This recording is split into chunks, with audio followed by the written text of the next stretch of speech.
Vay çok güzel.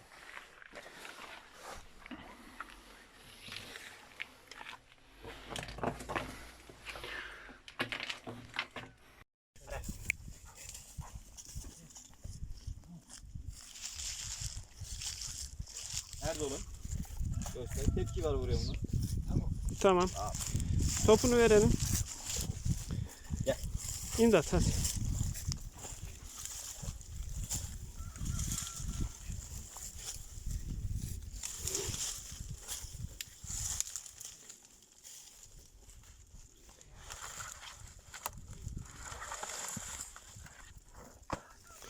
Bantlar deli niteliğinde, onları bir yerden kes öyle al.